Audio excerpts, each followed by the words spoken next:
Questioner at the microphone over there. Welcome to America, Mr. Mandela. I'm Ken Edelman.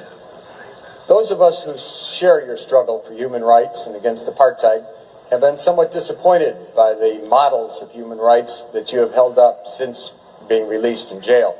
You've met over the last 6 months 3 times with Yasser Arafat, who you have praised.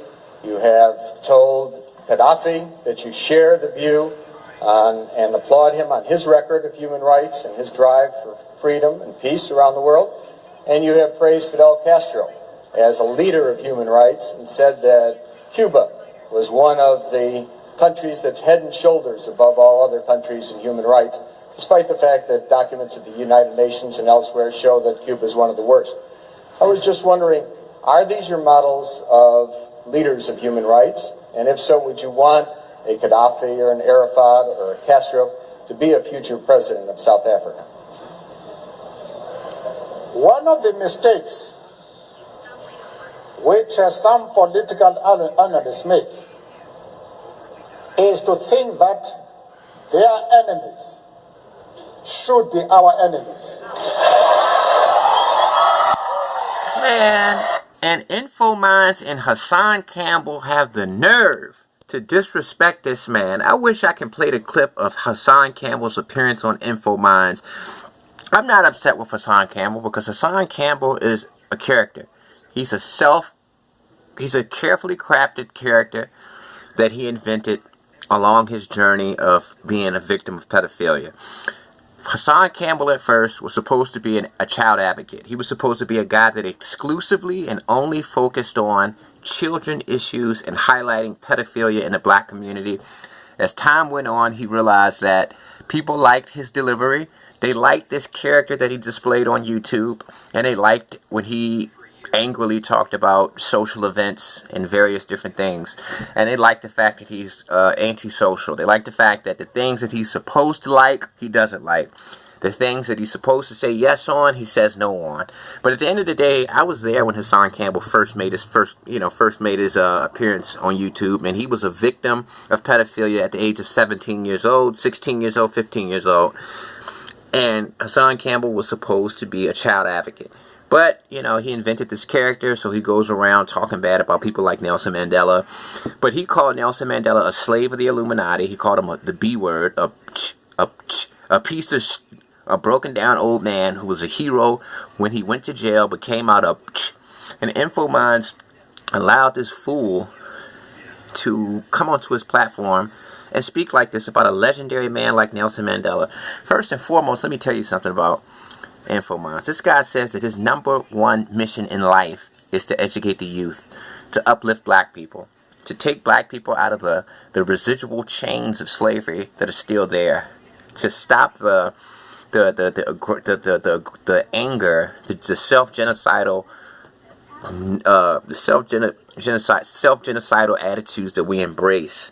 This idea that a black man can't trust another black man. He wants to uplift black people out of the bondage of the residual chains, of the residual effects of slavery.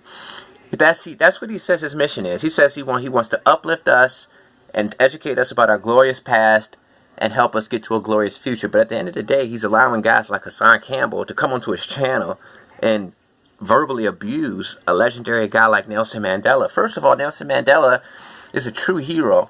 Everywhere that he went, people cried when they seen him. And the reason why Nelson Mandela served 1 term, Hassan Campbell, isn't because he gave power back to the Illuminati or whatever you said. He served 1 term because he wanted to teach people something.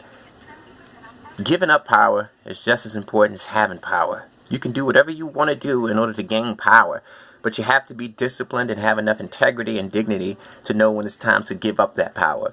He served 1 term because he wanted to leave a template for future African leaders. Everybody knows that Africa has always had problems with dictatorships. A charismatic person, freedom fighter, will become president of some African country, and then he'll change the constitution so that he'll be president for life, and he'll get rid of his competition and become a brutal dictator. Nelson Mandela was trying to change the narrative. He could have been president for life if he wanted to. It took a lot of power and discipline for him to say, hey, I only want to serve 1 term, and after that I'm giving the power back to the people because I'm one of you. I don't want to be the face of the anti-apartheid revolution. I'm a foot soldier in this thing just like you guys. I don't want you guys to make me the person who has the keys to this car. I want to be just like you. I don't want you guys to exalt me as this leader. Nelson Mandela served his entire youth in prison. 30-something years in prison. Almost 40 years. Because he went against the anti-apartheid system. Because he went against the apartheid system. Unskilled hard labor with virtually no prospect of career progression. South Africa's gold mining companies were particularly notorious for the poor working conditions imposed on their workers. Black gold miners were typically lodged in workers' compounds where they lived regimented lives away from their wives and children. And after a long week of back-breaking work in the mines, their weekend entertainment usually consisted of betting on bare-knuckle boxing matches in the daytime and spending their evenings in government-mandated beer parlors where they drank a soupy low-alcohol beer which was made from corn and served to them in buckets. The South African government wanted to keep the black man and they wanted to keep black people drunk because they figured that would get rid of their desire for political change. That would get rid of their complaining. That would get, and apartheid, for those of you who don't know, was the systematic takeover of South Africa based on the scientific definition that was crafted by the intelligentsia of the Dutch and British societies, that white people were superior to black people, and black people in Africa were tribal and savage, and they didn't have the intellectual capacity to run such a complicated government in South Africa. So until these black people got to the intellectual level of white people, the white people were going to control the country and its assets and its resources and give the country back to the black people, the native people, once they got to a point where they could intellectually handle it. The problem is, who's the one that's going to decide if the black people were intellectually ready enough to run their own country? The white people. And they had the Christian churches supporting this ideology and all of that. And you just seen the conditions in Melbourne. Man, I don't understand it, man. I don't understand how do we bash our own heroes. My name's Kyle Stumpenhorse, and I'm... And the first thing that Nelson Mandela said when he first got arrested, he was sentenced to death, actually. He said, "I'm ready to die." He said, "I'm ready to die."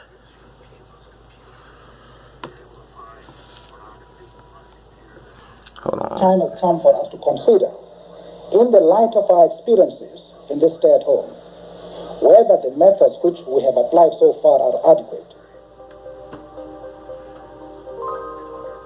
Nelson Mandela was ready for the armed struggle, and you call him an Illuminati puppet? This man was ready to die. Fidel Castro's 26th of July movement. Mandela, Walter Sisulu, and Joe Slovo co-founded the militant group Umkhonto weSizwe, popularly known as MK.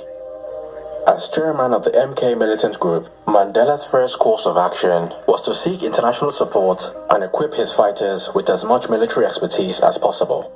And you said that Nelson Mandela is an Illuminati puppet. That man started a military wing. After the protest didn't work against apartheid, he was ready for the armed struggle. That man was ready to lay his life down.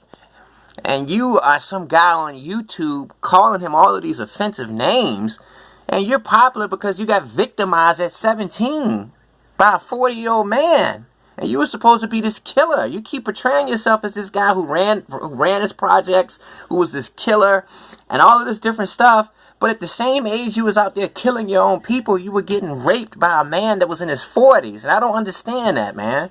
I don't understand. Why do you think that you can run your mouth against Mandela, man? President Ronald Reagan was one of the two major world leaders that had refused to publicly condemn the actions of the South African state. Eventually caved in to increasing pressure from British multinational companies operating in South Africa and asked the then South African President Peter Botha to release Mandela and enter into negotiations with the ANC. Unwilling to risk destroying his relationship with Great Britain, which would have meant further damage to the South African economy, President Peter Botha eventually offered to release Mandela on the condition that he rejected violence as a political weapon and asked the MK to stand down. In response to Peter Botha's offer, Mandela will be quoted as saying, "What freedom am I being offered while the organization of the people remains banned? Only free men can negotiate. A prisoner cannot enter into contracts.